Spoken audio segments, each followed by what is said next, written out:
वालेकुम व्यूअर्स, मैं हूं आपकी कोरियन लैंग्वेज मेंटोर। आप देख रहे हैं ग्रिम्स कोरियन एकेडमी। आज का हमारा पहला लेक्चर है कोरियन लैंग्वेज का, जिसमें हम लोग बेसिक से प्रो लेवल तक हम लोग आहिस्ता आहिस्ता सीखेंगे। आप लोगों ने मेरे साथ मेक श्योर करना है कि आप लोगों ने स्टेप बाय स्टेप जो भी मैं जैसे जैसे लेक्चर्स आपको सिखा रही हूँ, आपने साथ के साथ उनको नोट करना है, साथ के साथ उनको याद करना है। इससे आप लोग एक वीक के अंदर इंशाल्लाह एक वीक के अंदर आप लोग जो है सेंटेंसेस पढ़ना और साथ में वर्ड्स को पढ़ना सीख जाएंगे। तो चले हम आज शुरू करते हैं हमारा पहला लेक्चर।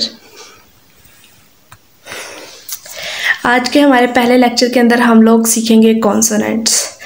सबसे पहले कॉन्सोनेंट्स हमारे पास क्या होते हैं? कॉन्सोनेंट हमारे पास तीन तरह के होते हैं कोरियन लैंग्वेज के अंदर। पहले एक होते हैं प्लेन कॉन्सोनेंट, एक होते हैं एस्पिरेटेड कॉन्सोनेंट, एक होते हैं टेंस्ड कॉन्सोनेंट। तो हम लोग देखते हैं अब हमारे पास यह है हमारे पास प्लेन कॉन्सोनेंट। ये हमारा है लेक्चर नंबर 1 प्लेन कॉन्सोनेंट। पहला हमारा वर्ड है गीयोक।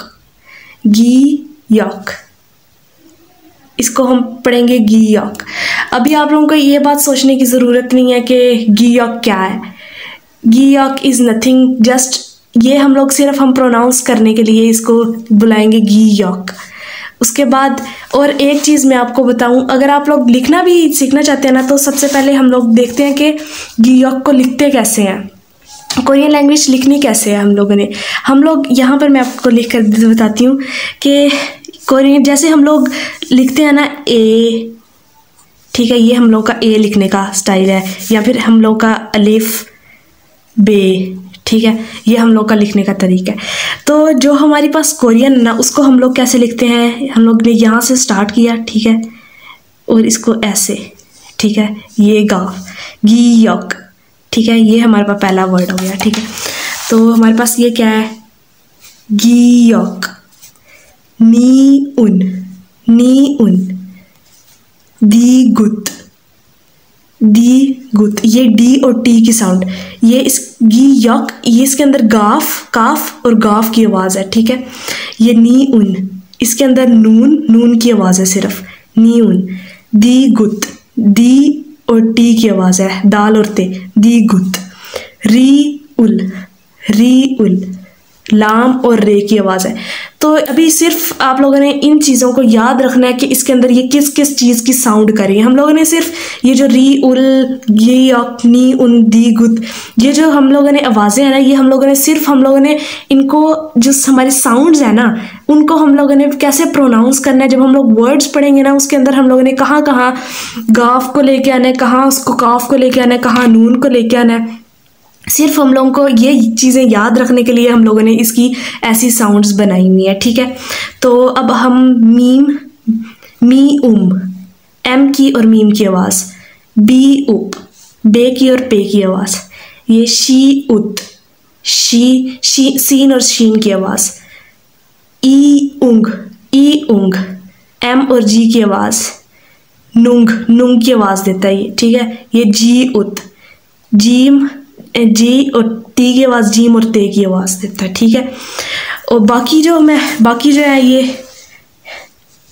इस तरह, ये जो है नी उन, पहले हम लोग ये यहाँ से ऐसे इस तरफ को जाते हैं, यानी कि पहले एक लाइन फिर दूसरी लाइन।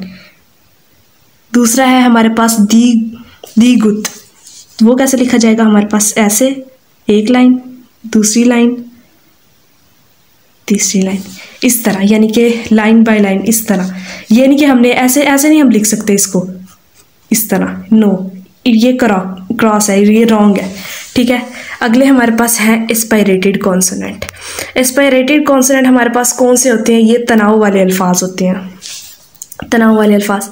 ये हमारे पास है छी उत, तो ये छ की आवाज़ देगा हमारे पास, ठीक है। तनाव वाले अल्फाज यानी कि इनको हम लोग ज़ोर से मतलब कि पढ़ेंगे, छी उत, ठीक है। उसके बाद ये खी उक, ठीक है। उसके बाद ये है नेक्स्ट हम पढ़ेंगे एस्पिरेटेड कॉन्सोनेंट, जो कि हमारी कॉन्सोनेंट की सेकंड टाइप है, ठीक है। तो ये है हमारे पास एस्पेरेटेड कॉन्सोनेंट को क्या कहते हैं? तनाव वाले अल्फाज। तनाव वाले अल्फाज यानी कि हम लोग इनको मतलब छी उत, इसको हम लोग ज़ोर से मतलब पढ़ते हैं, ठीक है। छी उत, खी उक।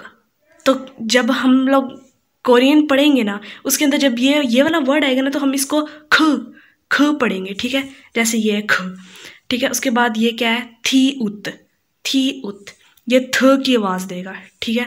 उसके बाद फी उप, ये फे की आवाज़ देगा। उसके बाद ये क्या है? ही उत, ये हे की, ये तीनों हे की आवाज़ देगा, ठीक है। उसके बाद हमारे पास आते हैं टेंस्ड कॉन्सोनेंट।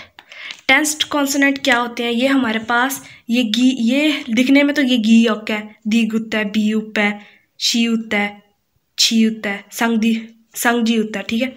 तो हम लोग ने कैसे पढ़ना है? इसके साथ ये डबल लिखे हुए हैं, इसलिए हम लोगों ने इसको संग पढ़ना है, ठीक है। अब अभी हम लोग जब ये काफ की आवाज़ देगा, ठीक है, ये ते की, पे की, सीन और शीन की, ये हमारे पास देगा चे की आवाज़ देगा, ठीक है। अभी हम लोगों ने फ़िलहाल जो है ना इसको इसी तरह याद करना है। आप लोगों ने पहला स्टेप हमारे पास है आवाज़ों को याद करना, ठीक है। नेक्स्ट लेक्चर में अब हम पढ़ेंगे कि जो है कैसे कैसे हम लोगों ने इसको आगे टेंस में इसको कैसे कैसे पढ़ना है, सेंटेंसेस में, वर्ड्स में कैसे इसको यूज़ करना है। पहले हम लोग ये जानेंगे कि इनकी साउंड्स क्या है, ठीक है, और फिर कहाँ कहाँ पर कैसे कैसे इनको यूज़ करना है, ठीक है। अभी आप लोग ये वाला लेक्चर इसको नोट करें और अपनी अपनी कॉपीज़ पे लिखें और इसको याद करें। इंशाल्लाह नेक्स्ट लेक्चर में मिलेंगे। ओके, अल्लाह हाफिज़।